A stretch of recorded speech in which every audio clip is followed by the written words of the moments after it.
Now, let us quickly see the topic related to the Namapadam.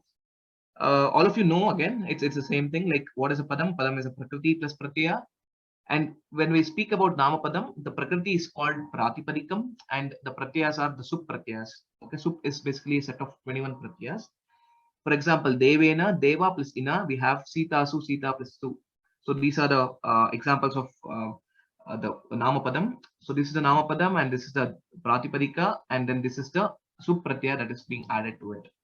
So what are these Supratyayas, 21 Supratyayas? If you see this Su, Aujas, Amauchas, etc. So these 21 is the Shabdarupa table that we see. So basically we have 21 forms of the words that we can generate and these are called the Namapadas or Subantas, etc.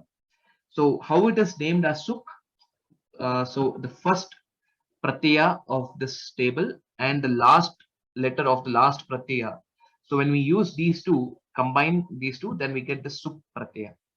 So that is how in Sanskritam, in Paninian grammar, we use this, say, the short forms or the abbreviations kind of a thing, starting with the first letter and the last letter, which will include all of the in-between pratyas. So these are the 21 Sup pratyas. And these Sup pratyas have a definite meaning to it.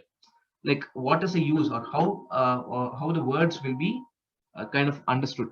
So this again as a revision, we have seen this. I'll just quickly show you and we will see if there is any doubt or any questions related to it.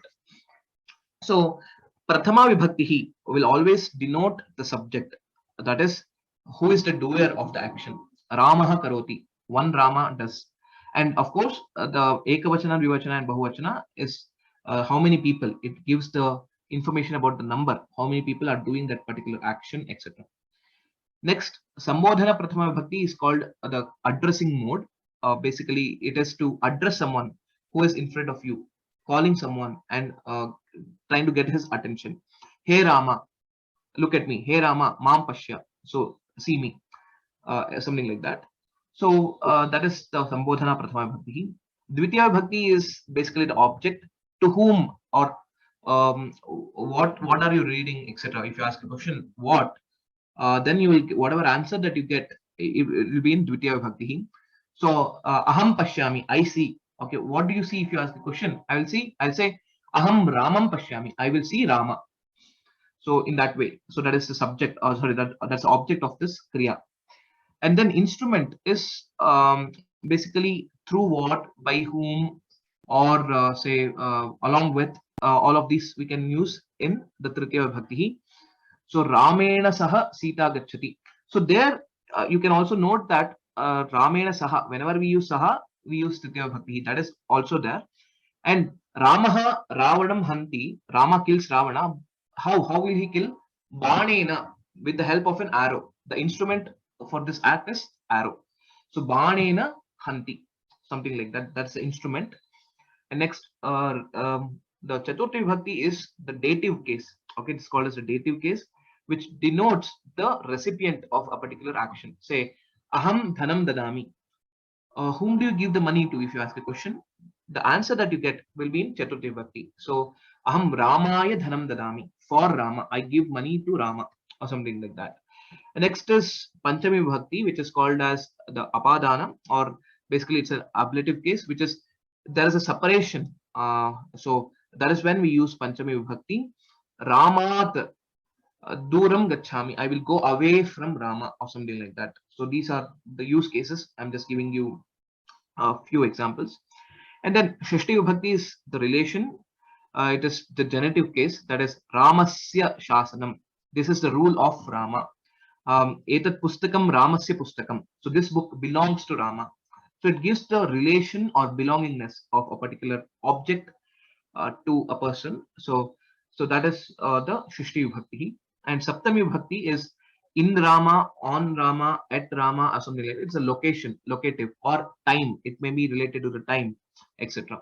So Rame Santi Bahavo Gunaha. So there are many good qualities in Rama. So something like that, we will use Saptami Vibhakti. So if we understand, so the meaning is already there in the vibhaktis. Meaning is already there in the subpratyayas. So whenever they get added to the pratipadikam, you will get the overall meaning. So these you can also think in one way as the prepositions, which we see in English, on, in, at, etc., which are already there in the Namapada already because of the vibhaktis. And that is the important reason why the placement of the words doesn't matter in Sanskritam. So Ramaha patham pathati Ramaha, pathati patham Ramaha. All these three sentences mean the same because the preposition or any other additional information that is needed to understand that word is already there in that word. So that is the beauty of Sanskritam. I hope you are able to understand this. So we will quickly see one important concept that we should understand while trying to understand this particular sentence. Okay, and this example will definitely show you the usage of all the vibhaktis of Rama Shabda in this beautiful shloka. So I will just read it out. So Ramo Rajamanis Sada Vijayate Ramam Ramesham Bhaje Ramena Bhihata Nishachara Chamuhu Ramaya Tasmai Namaha Ramannasti Parayanam Parataram Ramasya Dasosmyaham Rame Chittalayas Sada Bhavatu Me Bho Rama Mamuddhara. So meaning is also straightforward to this. Ramaha Rajamanihi Sada Videte. Let Rama be victorious always. Ramam Ramesham Bhaje. I will always bow down. I will always worship Rama, who is Ramesha, who is the Lord of Rama. Rama is basically Sita or Lakshmi. So Ramesham Bhaje. Next, Ramena Abhihata Nishachara Chamuhu. The entire gang of the Rakshasas, the demons, was killed by Rama, Abhihataha. And next, Ramaya Tasmai Namaha. Our salutations to that Rama. So whenever we use Namaha, Chaturthi Vibhakti is there. Ramaya Namaha. Next, Ramat Nasti Parayanam. There is no one beyond Rama. Raman Nasti Parayanam. Parataram. Okay. Next, Ramasya Dasosmiham. I am the servant of Rama. Ramasya Dasaha Asmi Aham. Aham Asmi. Rame Chittalayah Sada Bhavatu Me. Me Chittalayah Sada Rame Bhavatu. So let my mind dwell always in Rama. Let it think about Rama always. And then Bho Rama Mamuddhara. Hey Rama, oh Rama, please protect me. Please uplift me. Uddhara. Please uplift me. Uddha Upasarga is there. Dhara is Udhara, right? Uddhara. So that's how it has been coming. And so please uplift me. That is the meaning of this shloka. In the same way, we have another shloka, that is the prarthana that we do at the beginning of any of our classes. Guru eva gatihi. Guruhu eva gatihi. Gurum eva bhaje. Guruna eva sahasmi. Namo namaha gurave. Na guroho paramam. Shishurasmi guroho. Matirasti gurau. Mama pahi guru. Hey guru, mama pahi. So that shloka also has all the vibhaktis of Guru Shabda. Ukarantaha Pullinga Guru Shabda. So now if you understand the meaning of the vibhaktis, and then if you understand any, read out any sentence, you will be able to understand the meaning of the sentence as well. So that's very important to note here. So quickly trying to give that example and trying to complete this learning curve of how this knowledge of vibhaktis or namapadas is required. These set of sentences will help. Saha kaha, if you ask a question, it's always based on saha, like I mean, based on a question, based on an action, and how it is related to each other. So saha kaha, saha ramaha, saha kim karoti, saha, that is ramaha pathati. Now you can ask one more question. What is he reading? Saha kim pathati, pustakam pathati. Then you can ask one more question. Tada pathati. You can say pratah kale pathati. Then kidushaha ramaha saha, saha chaturaha ramaha. He is an intelligent, or he is clever. So that's an adjective that you are actually giving it to Rama. Now, if you see this in sentence and then try to understand it, this is a basic sentence. Saha chaturaha Ramaha pratah kale pustakam pathati. So this is like any sentence that we see in our textbook from any lesson. Take out any lesson, take out any sentence, and how to analyze these sentences. So please focus here. This is very, very, very important. How do you analyze any sentence? Is always from the Kriya Padam. Okay. So first and the foremost thing that you should identify in any sentence is the Kriya Padam. First, identify the Kriya Padam in the sentence. Next is start asking the questions. Pathati is the Kriya Padam. Karyam kimasti atra pathanam, patana karyam asti. Now, first question that you get is Kaha Pathati, who reads? And the answer that you get is Ramaha Pathati. So Rama will be the Namapadam of this sentence. Next, if you ask, okay, Ramaha Kim Pathati, you will ask the next question, what is he reading? Ramaha Pustakam Pathati. So that becomes the Karma Padam or the object of this Kriya. Next, you can ask more questions. Kada Pathati. Then you can ask, like you can have a Sarvanama Shabda, Saha Pathati, Eshaha Ramaha Pathati, etc.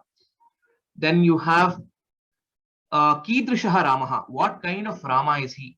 Chaturaha Ramaha, Buddhiman Ramaha, anything like that. So any Visheshana that gets added. And then Kada Pathati. So you can get that answer, Pratah Kale Pathati. Once you have understood, once you relate each of the words with the Kriya Padam, you will get to know which Vibhakti these words can be in. So now identify the Vibhaktis of all this and try to understand the meaning in entirety of the entire sentence. So this is the process. This is the way in which we'll have to understand any sentence, anywhere, in any grantha or anything. So first identify the Kriya Pada, try to associate the Namapada with it, then ask a question to understand what is the Karma Pada, then ask additional questions to know the context of this action, where it is being done, by whom it is being done, what kind of person is he, etc. All the other Vibhaktis will add meaning, more meaning to the sentence. Now, Pratah Kale, say we can also say what time is here and also what location, where is he reading. Pratah Kale Shalayam Pustakam Pathati. You can add one more word, Shalayam. And then you can also add excuse me, you can also add along with whom, Sitaya Saha Pratah Kale Shalayam Pustakam Pathati, etc. So in this way, you can add more words and try to understand the meaning of the entire sentence when you associate it with the Kriya Padam. Hope this part is clear and you're able to now appreciate why we will have to start with the Kriya Padam and how to understand all of these.